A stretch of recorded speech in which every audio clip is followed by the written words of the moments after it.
My interview with Nathan Larson was one of the most disturbing of my career. He told me he wants to make incest legal. What about sexual relations with your own children?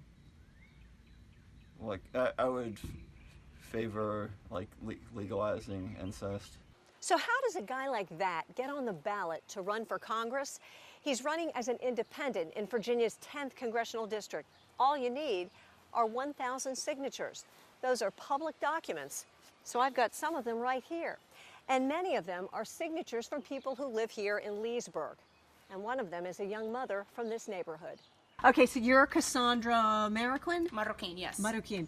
And so you signed this? Yes. Yeah. What do you think now that I tell you who Nathan Larson is? I mean, it's obviously a shock. I had no idea that there was any pedophilia involved when I signed this petition. She doesn't remember much about Larson. She signed the petition back in January. She says she signed it because he said he was a libertarian, which she is. But it's definitely a shock, and, you know, had I done my research before signing, there's no way I would have signed in the first place.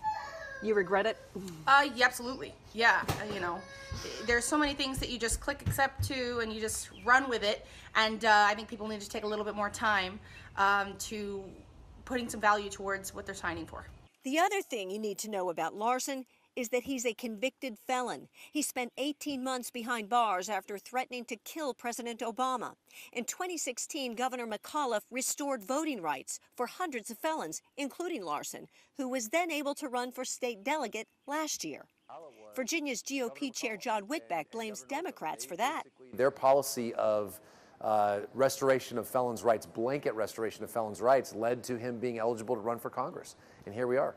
Former federal prosecutor John Flannery says the bigger problem is a national climate where a man like Nathan Larson publicly advocates breaking the law. Trump has made it his bottom line statement that we don't have to respect the Constitution, we don't have to respect the laws, we don't have to speak the truth. This guy is in all three categories. To be clear, neither the Democrat or Republican Party supports Larson in any way whatsoever.